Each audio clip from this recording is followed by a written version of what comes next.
Passion, talent, development. NCAA hockey offers all that, and its players graduate at a 93% rate. Trevor Zegras. And they score on the lacrosse move! Jake Gensel. Gensel banks it towards the goal. He scores! Cale Makar. Cale Makar, he scores! Stars on campus before the NHL stage. Whether you're a fan or a player, nothing compares to college hockey. My goodness gracious me! Visit collegehockeyinc.com and follow at College Hockey.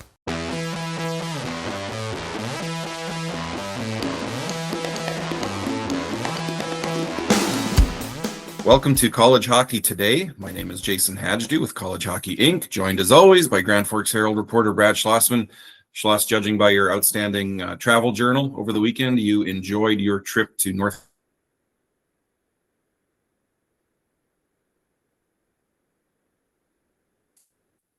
Yeah, it was, I really did enjoy that trip. It was a great time seeing both St. Lawrence and Clarkson. So if you're unfamiliar, North Dakota went and played Clarkson, which is located in Potsdam. St. Lawrence is located 10 miles down the road in Canton. Highway 11 connects them. We actually stayed in Canton, which is the home of St. Lawrence, and drove up to Potsdam for the game, which is apparently what most teams do when they take that trip. Most teams play one team one night, one team the other night. But, you know, I was like, I don't know when the next time I'm going to be up here is. I want to try to explore all these venues and everything. And Brent Brecky at St. Lawrence was kind enough to meet me over at Appleton Arena, the home of St. Lawrence, and give me a little tour there. And nice. I thought that was so cool. Just the historic nature of the arena. I think it's the fourth oldest college hockey arena. And you walk in.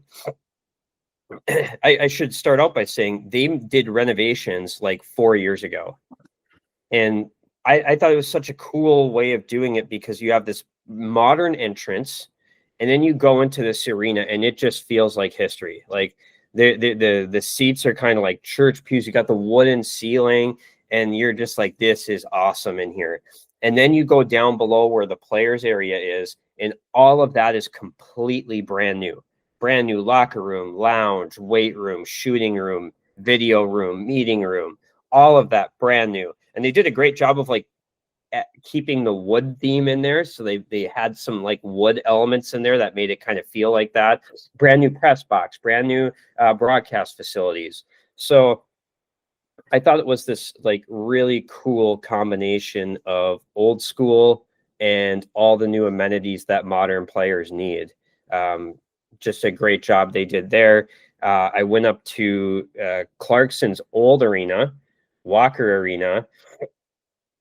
Check that out. Their last year in there was 91, and boy, was that an old barn. I mean, you're thinking, man, they're still playing here in 1991.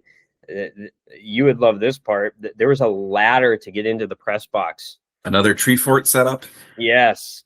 But this one, you actually got to climb this ladder and then kind of go to your left to get in. And I'm just picturing like these guys with like typewriters carrying them up there. Like how, like, I mean, the cooler of plop that was in every press box back in the day. Yeah, I mean, I don't know what they did, but you had to be a little bit of an athlete climbing into there.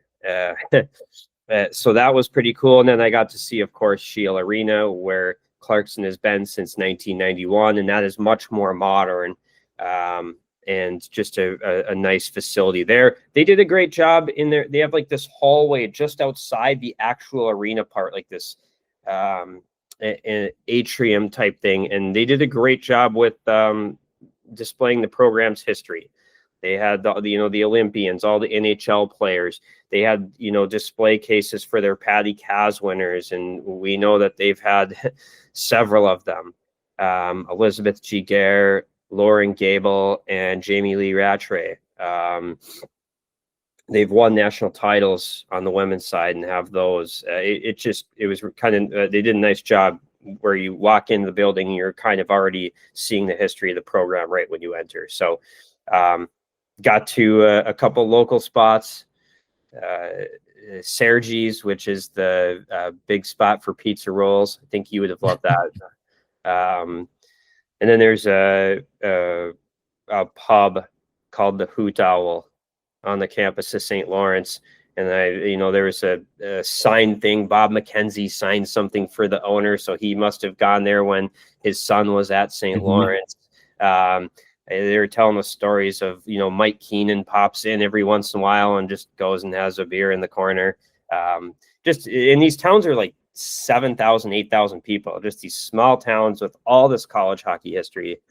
If you're a college hockey nerd like myself, so many of those Eastern rinks in particular just have this what's the word I'm looking? They've got this. There's just a classic feel to them, a vibe, an aesthetic. We've been fortunate to visit a lot of them over the years. We've been to Lina, we've been to Alphon, we've been to Gutterson. What's left for you as far as I've got to see this while they're still around? I think off the top of my head, the top two on my list would probably be Baker Rink at Princeton. I was just like a year or two away from being on the beat when Nodak went there. And do you know where else they went on that trip? They went to Yale. I want to see the Whale. I've been outside there when Nodak played Quinnipiac the other year, so I got to see it a little bit. But I would love to see a game at the Whale. I would love to see one at Baker Rink. Those are probably my top two. And really, I would put Appleton on there too. I was hoping that St. Lawrence would be home on Thursday so I could hit up a game there. They played an exhibition Saturday against Toronto, but Appleton would be pretty high on my list after being there. But yeah, I think the Whale and Baker Rink are right there for me. Definitely encourage stuff in there. A lot of great photos too, so check that out. Let's talk hockey. We'll start with what did we learn, and I know you're zeroed in between the pipes at one particular school this week. Yeah, one of the top teams in the country this year had a big question mark in net. That was the University of Denver. Matt Davis had kind of been the guy there. Freddie Halleck ends up transferring to Brown, and I think we looked at this roster and we said, you know what, there's some guys that are going to score on this roster. But what is the goaltending going to be like for the Denver Pioneers? And the early returns are that goaltending is not going to be a problem again for Denver. Paxton Geisel's been there for a couple of years, and he's played 2 games. He's looked pretty good in his 2 starts. He's got a 943 save percentage. And then last weekend out on Denver's trip to Boston College and Northeastern was the first time this year where they went back-to-back. And that was freshman Quentin Miller started both of those games. Quentin Miller has a 945 save percentage early this season.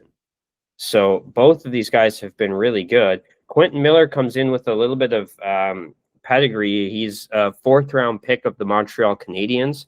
He is from Montreal. And it looks like he's going to step in there. We didn't even mention, Johnny Hicks had a solid career in the WHL, and it looks like at this point he is their 3rd goaltender. So Denver, a big question mark coming into this year.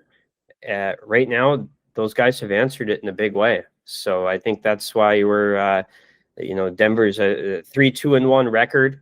But when you look at how they've played, one of those losses was Saturday against Northeastern. Shots in that game, 35-14, and, they just didn't score. But goaltending was there. Yeah, both Miller and Geisel each already have a shutout too. Like you said, both have save percentages north of 940, goals against averages sub 2.0. Good start for those guys. Little different blue line this year too. No more Zeev Buyam. Yeah, they're working in a couple of freshmen. You never know what you're going to get when you're talking about freshmen playing the blue line in college hockey. So some different things that play in front of those goalies this year. Yeah, for sure. And one thing that I think we kind of forgot at the end of last year was Boston Buckberger missed the NCAA tournament, and now he's coming back in. And I think that was a big loss for Denver. He's a very good player, and this weekend he had 2 points against Boston College. So he's back in. And then a guy they went up to the WHL and got was Eric Jamieson. He was a captain of the Everett Silvertips. He's off to a great start producing offensively too. He's 4 points in 6 games, has scored a couple goals. So new faces on the back end. Eric Polkamp's playing huge minutes. He is going to be with the U.S. College Select team at the Spengler Cup. So it is a little bit different looking when you take a guy out who's playing 26 minutes a night, but still a pretty good group in front of them. And you're right, that's been a huge, probably a positive for the Denver coaching staff to see that 2 guys are going early this season. All right, let's whip around the country here. We'll start with the independents and a couple of things that really jumped out to me. First, Stonehill really pushed Penn State to the limits at Pagula. Penn State comes away with 3-2 and 4-2 wins. And then Long Island, after close calls, they lose at Penn State in overtime a few weeks back, and then they lost last week in overtime at New Hampshire. They pull off a 5-2 win at Merrimack Saturday, one night after that OT loss to New Hampshire, actually. And sophomore Daniel Luris stopped 46 of 48 shots in that game. 5-2 win for Long Island on the road against a good team. Yeah, that is Long Island it feels like they've been close a lot this year. And so it's probably a pretty big relief to kind of get over the hump there. This is I think it's easy to forget that these teams are playing, really heavy road schedules. They hadn't been at home yet. They're going to play 1 home game before Christmas. That's it. So they're all over the place. They were in Boston. They played Canisius up in Buffalo. They played at Penn State, at New Hampshire, at Merrimack. They're going to be playing at Robert Morris, at Minnesota. It's really tough for some of these independents to get home games. So you really got to appreciate what some of these teams have been able to do this season. And it feels like there's been a lot of close with that group.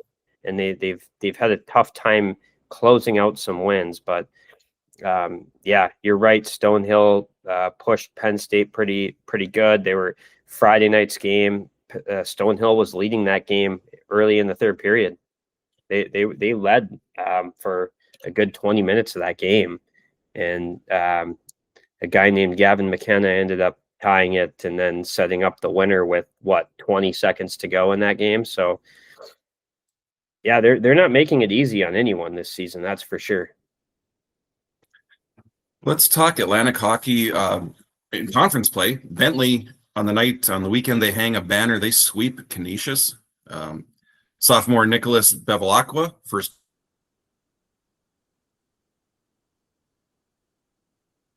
career shutout. He had a series for Boris Scalise. Also notable out of conference, Sacred Heart with a road split at Ohio State. The win was a 2-1 victory in overtime. Felix Trudeau had both goals. He had the game-tying goal and the game winner against the Buckeyes on the road. What's really interesting to me is Nicholas Bevilacqua. He comes in, yet he did not play the first 3 games.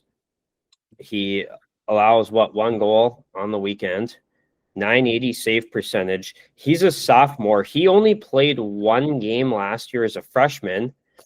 And in that game, he lost 1-0 and an overtime goal against Princeton. So he's played 3 games and he's allowed 2 goals, and one of them was a 3-on-3 goal. So there's not a lot of sample size there, but that sure has to be intriguing to see him come in and play as well as he did against Canisius, which was off to a really good start this season. Mm-hmm. So Bentley's had a grueling start to the schedule. They had single games on the road at Colorado College, Denver, and UMass before this Canisius series to open league play. So a bit of a grind early on for Bentley. Yeah, and in the loss at UMass had to be a tough one too for Bentley. Bentley was leading that game into the third period, and Larry Keenan The defenseman ended up tying it for UMass, and then UMass won it in overtime. But Bentley needed to find a way to get its goals against down a little bit. In part, like you said, they played 3 ranked teams. That's part of why they were giving up goals. But Nicholas Bevilacqua, really good performance. Now they're going on the road to Mercyhurst this weekend. I would assume he's back in. We'll see what he can do. We'll move over to the Big Ten. Lots to go through here. We had Michigan splitting that big home and home with Western Michigan. Michigan State stays hot. They go on the road and sweep Northern Michigan. Notre Dame with a win and a tie against Robert Morris, and Wisconsin swept Alaska. We touched on Ohio State a little bit with their split with Sacred Heart, as well as Penn State getting that sweep over Stonehill. What did you take away from the Big Ten this weekend? Maybe we should start with that Western Michigan clash. Yeah, that was maybe that turned out exactly what we thought, we thought it would. Each team getting one, each team winning their home game. What was really impressive for starters for me was Michigan posting a shutout against Western. Friday night, 4-0 game. Jack Ivankovich with the 32 save shutout. Really impressive job there. We know how much Michigan can score, but to also be good defensively is a big deal. Second night, Western strikes back. They get 5 goals, so that we saw what they can do offensively. My big takeaway is both these teams are pretty good. We probably shouldn't be shocked by a split in this series, and both teams are probably okay with a split. So both teams off to a good start. My other big takeaway from the Big Ten is I still feel Wisconsin is really going under the radar right now. And the Badgers are off to a good start. We're going to go a little bit into the nerd statistics and analytics. And when I look at some of the analytics on just generating chances, who is doing it at the highest rates by more than their opponents, the teams that jump off the chart analytically right now are, this early in the season, a lot of it is schedule driven.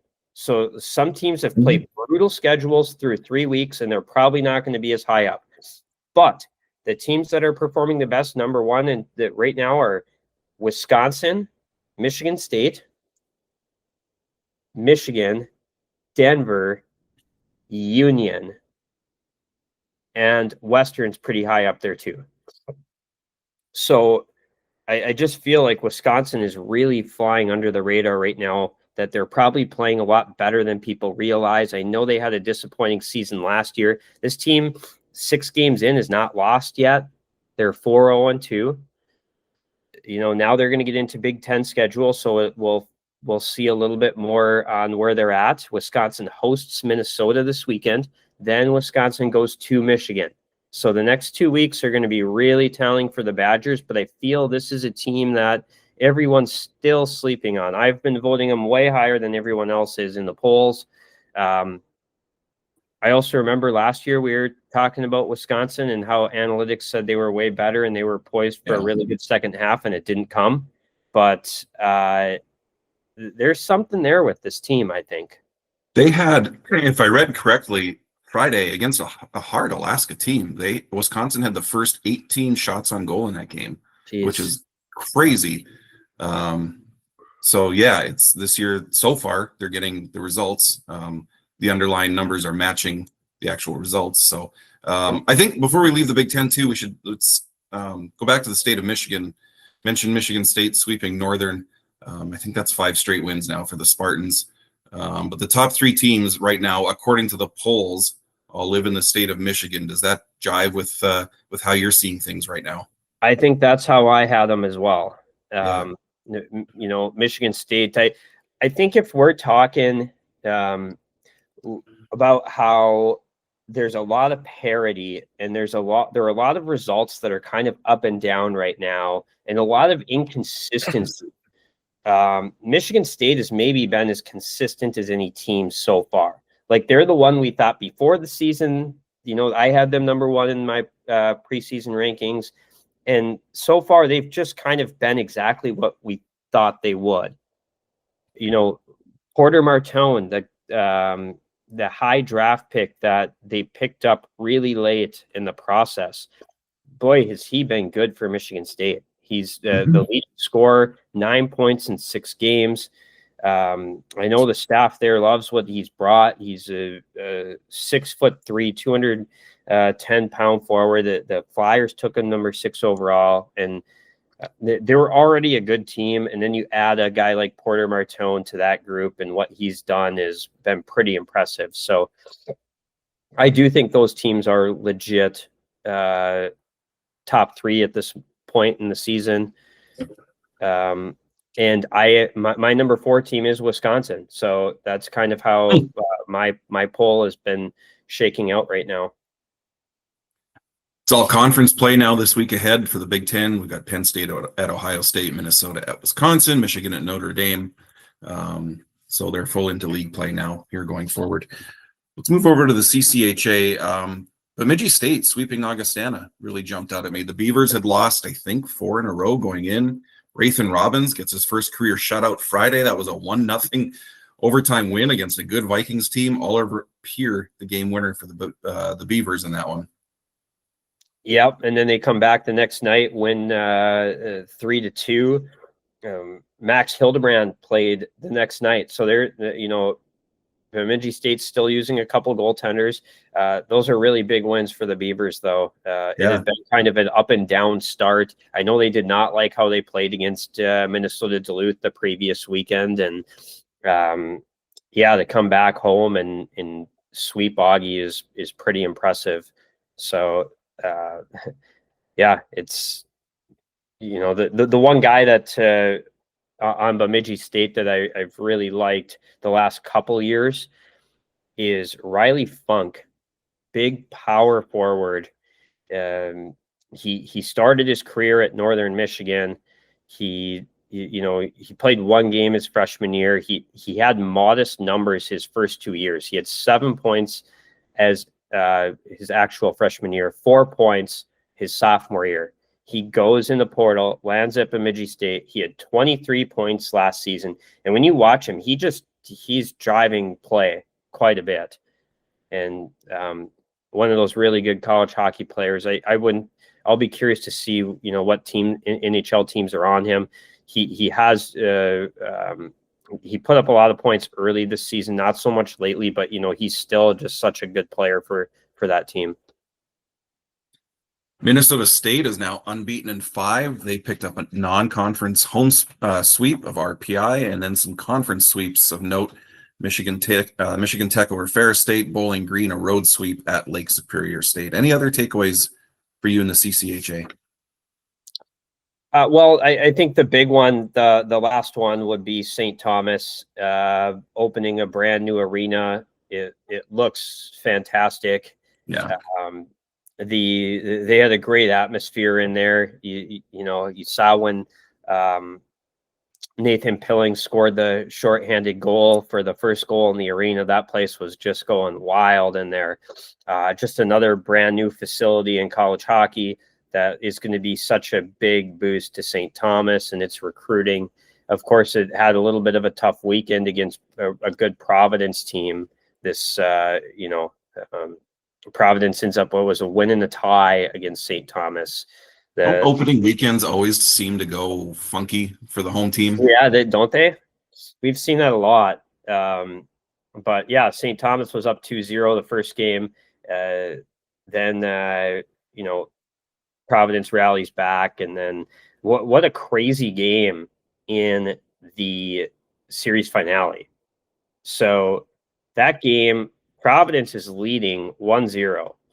And then at the end of the first, St. Thomas scores 3 goals in 1:09. And then they go into the second. They score early, so it's 4-1. Providence comes back and scores 3 goals in like a minute 30. So just madness offensively for both those teams in that series. Both teams ended up pulling their starting goalie in the series finale. So, yeah, that was interesting. The other note, we talked earlier about Lucas Wallen, the star player for St. Thomas, and he got hurt against North Dakota. He was back this weekend, and he was playing a lot. So very good that Lucas Wallen did not miss too much time. He scored in 4 of their 5 games this year. So very, very good player for the Tommies, and he is back. Tommies have a home and home up next with Minnesota State. They're at home on Halloween, and they head to Mankato the next night. Definitely a series to watch there. Let's go to the ECAC and hone in on the series you covered. Clarkson getting it split with North Dakota, taking that series opener. What did you see Friday night in particular out of Clarkson? Well, the one guy that I was really impressed with for Clarkson this week was Lukas Sukovec.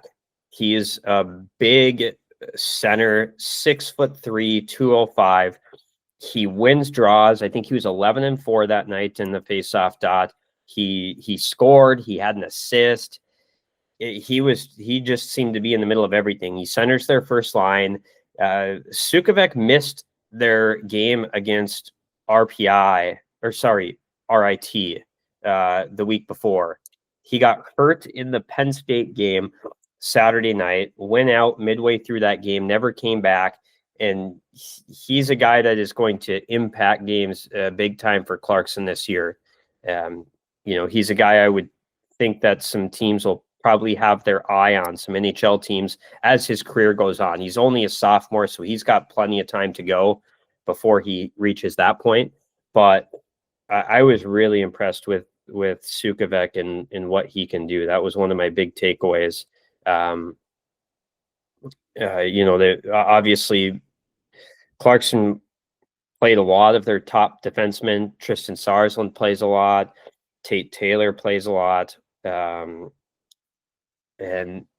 that's probably to be expected with as they break in some younger defensemen. But and then the other storyline, Shane Soderwall. He was fantastic, especially Saturday night. North Dakota won that game 1-0.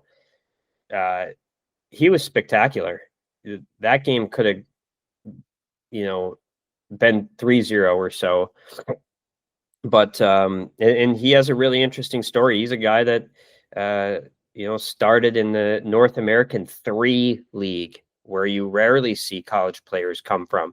Then he went up to the NAHL. He helped a team to the Robertson Cup finals that year up in Anchorage Wolverines. Then he started his career at Curry College, Division III. After a couple of years at Curry, he was All-American, and he comes to Clarkson now, and he's off to a really good start here. So he's had quite the route to get there, but boy, was he good this weekend. I think they'd given up 12 goals in their first 3 games. They really tightened that up against North Dakota. I thought Friday night they just did a good job of keeping North Dakota at arm's length. They got the lead. UND has to chase. It was a bit of a weird flow there.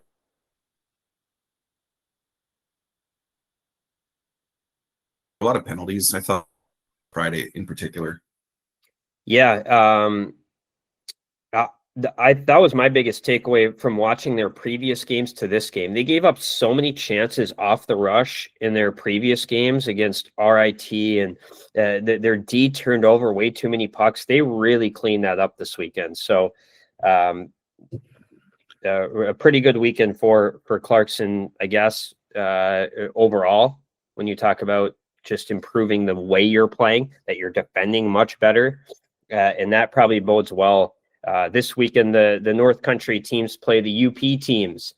Michigan Tech and Lake Superior State are making that trip to play St. Lawrence and Clarkson. Those should be really good series to follow. 2 more teams I want to zero in on before we move forward. We've talked about Quinnipiac a lot last week in particular. They had a 3 road game week at Holy Cross, at Merrimack, at New Hampshire. They win the bookends of those. They win at Holy Cross, win at New Hampshire, a loss at Merrimack in between to win 2-3 of the week. And I want to talk about Colgate too. A road split at Maine, a pair of 3-2 games. The loss was in overtime. Jack Brandt leads the ECAC in points and points per game right now, playing really well for Colgate. Yeah, he's already surpassed his point total from his freshman year.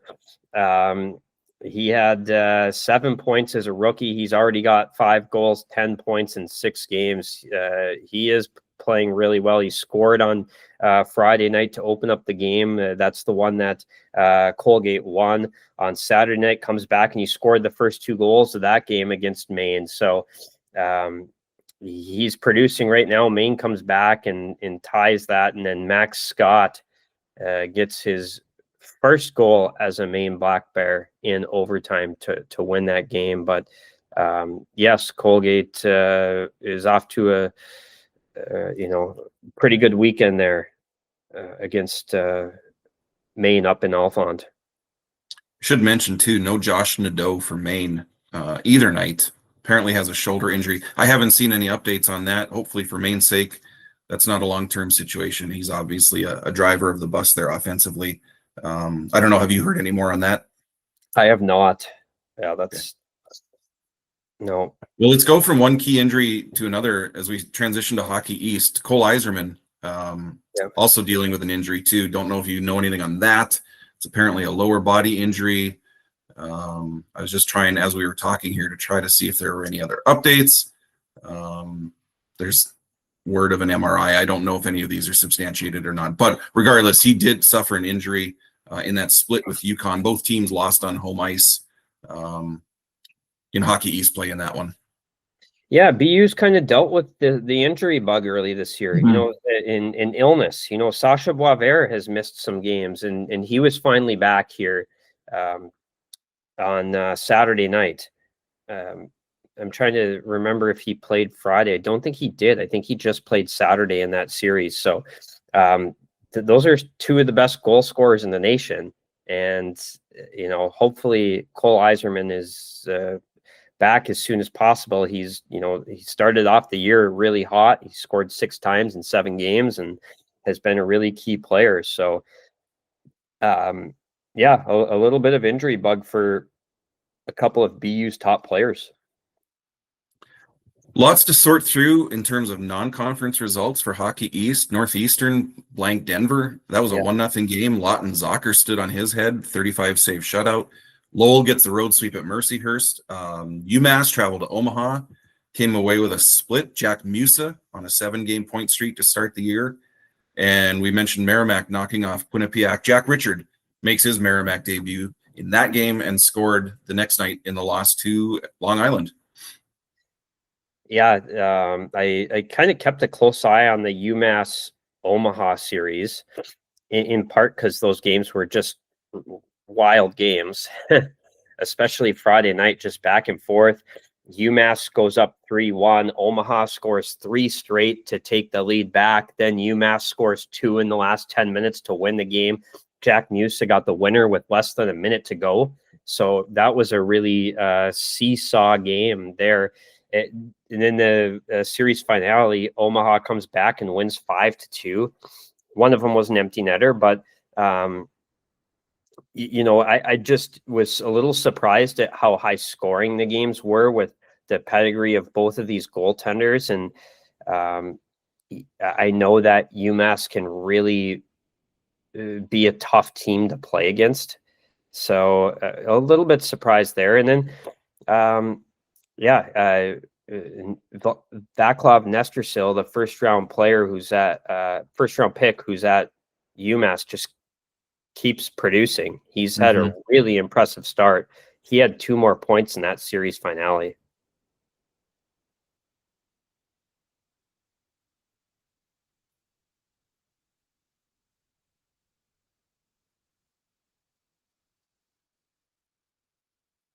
I got you back. Yeah. You were talking about Nestersil for UMass there when you froze up on my end. So let's see. And then let's touch on that Northeastern win over Denver too. Lawton Zocker, 35 save shutout. Yeah, pretty impressive performance there. Hajibi, who scored the only goal, he's a name I think college hockey fans will get to know. He had a really big year in the USHL last season. He has 2 points in 4 games to start the year, but he's going to be a guy that's going to be a really good college hockey player over the years. So, but that's definitely Lawton Zocker's game. Both of the Zockers have been pretty good this year. His brother's playing over at Canisius, and he's off to a great start. So, props to those guys. 1 scoring goals, 1 keeping them out of the net. Lawton Zocker with a .930 save percentage in his first 4 games at Northeastern. He had a .917 at Brown last year. So, so far, so good at Northeastern. Let's finish up in the NCHC. I guess we'll lead off with Minnesota Duluth, sweeping Minnesota on the road out of conference. And then the Red Hawks, Miami is 6-0 to start the season. Yeah. Well, we'll start with Duluth. How about the Bulldogs?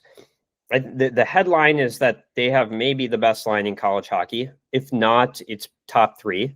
I think most college hockey fans would agree with that part, at least. Jason Shagabe, Max Plant, and Zam Plant, they have 40 points in 8 games to start the year.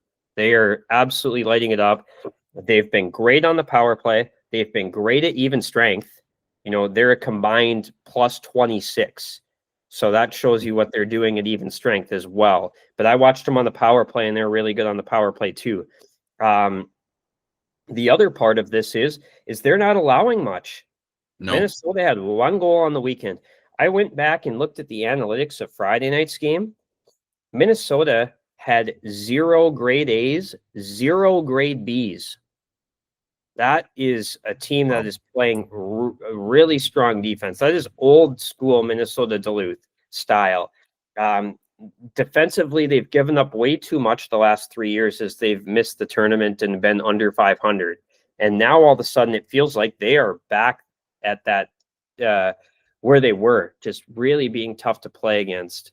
And it starts in net with Adam Guyon. He's a highly touted goaltender, 2nd round pick. He really made a name for himself internationally with Slovakia. Came up and played in the North American League. Then he went to the USHL with Green Bay, and now he went through his ups and downs as a freshman. Though it wasn't all easy last year, and now he's really seems to be dialed in. The guys in front of him, they have some sophomores who are playing on the back end a lot, like Ty Hansen and Adam Kleber, who are playing really well. So Minnesota Duluth right back up there. I think, the 7-1 start. They come to Grand Forks this weekend, so I'll get to see that line firsthand. And they're always a great series when those two hook up too. Yes, it is. And then if we're moving on to Miami, let me just start with this. I'll read these off. 6-3, 5-5, 5-5. That's the goals for by game for the Red Hawks so far this year. This is a team that hasn't even had arguably their best forward recruit in the lineup. David Deputy played 2 shifts in their first game, and he's been out since. And they are still scoring at these crazy rates. When last year, they were not scoring very much. I think that's the really shocking part to me, is how much offense they've been able to produce, because they are relying on a lot of really young players. Mm-hmm. Including the youngest player in college hockey, Ilya Morozov. He has 9 points in 6 games. Koka Delic, he has 9 points in 6 games as a freshman. This is not an old team. They're relying on a lot of young guys for offense. And then, of course, Matteo Giampa, who came over from Canisius, has been very good for them. So really impressive, the offense that this team has been able to produce. Also, yeah, Delic had a 6-game point streak. It's been on the score sheet all.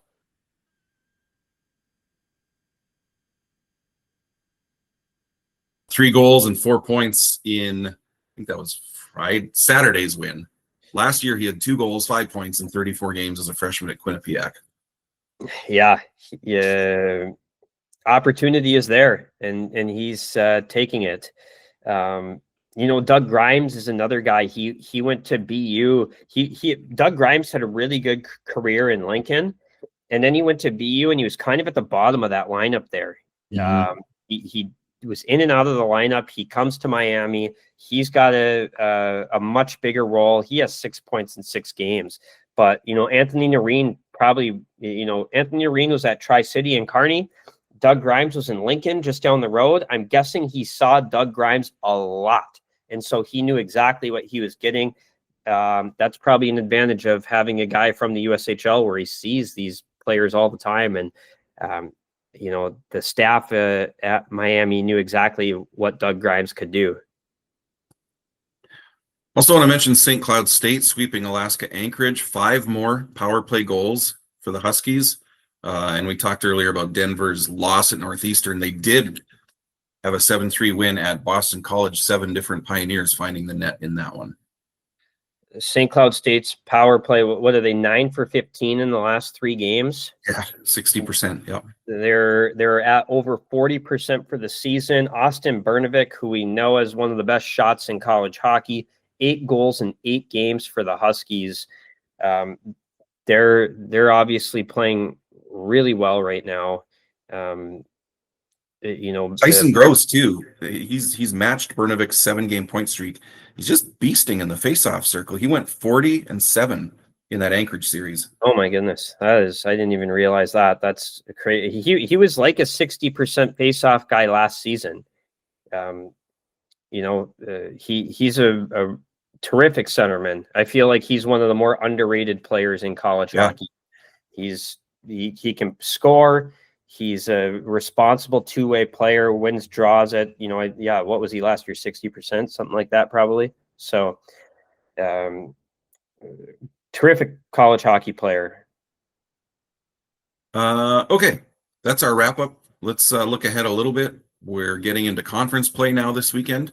Always fascinating to see how things correct or don't correct once you get out of non-conference play. The Ivies also are in action this week. Yes, finally. That'll be good to get them going. We're probably a month away from our first discussion about the NPI and where teams stand. Right now we're basically through the first month of the year, and there are 3 big non-conference segments to the season. It's the first month, then you have another wave over Thanksgiving break, and then you have another wave over Christmas break. And why this is important is you look at what the conference's non-conference records are, because a lot of that coincides with how many teams are going to get into the NCAA tournament. And right now, it has been the Big Ten and the NCHC that have the best records. The Big Ten is at 708 winning percentage, and the NCHC is at 700. That's good work. Wow. So those 2 are the ones at the top. And then Hockey East is lingering a little behind at 562. In the last year, basically, the NCHC has kind of flip-flopped with Hockey East the last couple of years here, because Hockey East had that great year last year. NCHC had a down year in non-conference. Now the NCHC is having a much better year non-conference-wise. That can probably lead to more teams qualifying in the NCAA tournament. So always something to watch. We're kind of getting into conference play now, but pay attention when Thanksgiving weekend comes. Pay attention, Christmas break. There are a couple more chances for these leagues to improve those marks. You mentioned Minnesota Duluth will be visiting North Dakota this weekend on your beat. That's a top 10 matchup to look forward to. What are you working on ahead of that? Yeah, I think a big story is how does North Dakota try to handle that top line? I really think Max Plant is one of the best players in the country. I think he's probably not too far from the NHL. He's just so smart. He is skilled. He sees it unbelievably well. He is truly a special talent. And, I think he's probably going to win the NCHC Player of the Year. He's that good. He really hurt Duluth last year to miss him for a month and a half. That was just a tough one for the Bulldogs. So I think that's the storyline. My other storyline this week is going to be I hate writing about officials, for starters, and complaining about officials. So this isn't necessarily a critique about the refs, but I do think when the new college hockey structure comes in, they're going to kind of separate the divisions out. Right now, they're all under the same rule book, and they're going to kind of have different committees that separate it out. I think there should be a little bit more guidance from the top on the standard of calls when it goes conference to conference. Mm-hmm. And I think there can be some more oversight from the top instead of just the individual conferences. I watched the North Dakota-Minnesota series. I watched the North Dakota Clarkson series. The games were officiated very differently. Now, you are always going to see ebbs and flows between night to night. That's just how, you see it in the NHL, and there's oversight there from the top down. But I do think it's extra important when you have out-of-conference officials working NCAA tournament games in one and done, that the players go in really having a better understanding of likely where the line's going to be. And I think right now it's too segmented from conference to conference, and we can do a better job of making sure every conference is kind of on the same page of what the standard is. So I saw a little bit of that at the Icebreaker at Arizona State, where clearly there was an emphasis in the NCHC on face-offs, for example. And the non-NCHC teams were seeing things differently. I think it's fair to say throughout the weekend there were some comments post-game about how that was officiated. Neither side is wrong. But like you said, that there's a different standard applied from league to league. That's not a new thing either. So that's interesting you bring that up. And the other thing in the NCHC, slashing, if you get them in the hands, that's really being called. Anytime you're close to the hands, it's going to be called, which I actually like. I do too. But I think all the leagues just kind of, and this isn't a criticism of the individual officials. I think they're the crew that called the game this weekend in Clarkson is a crew that's done several Frozen Fours. They're top officials. The crews that call NCHC games are some of the top in the country. But I just think that they're hearing a little bit differences between the leagues, and there can be more work from the top to say, all right, this is how we're going to handle things. So that's kind of my, like I said, I hate to write about officiating, but I do think this is something that the body can improve on. And I think coaches in every league would kind of welcome that. They don't want to go into these NCAA tournament games thinking we have no idea what's going to be called this weekend. Like, you can at least get a little bit closer to standardizing things, I feel. Is it something to look forward to this week, or more of a longer term piece you're working on? This by the time people hear this, it'll be on grandforksherald.com/UND. Excellent. All right. We'll go read that as soon as we disconnect here. Schloss, thanks as always for joining us. Enjoy that series against Minnesota Duluth this weekend. And thank you to all of our listeners for tuning in once again to College Hockey Today. Please enjoy the hockey.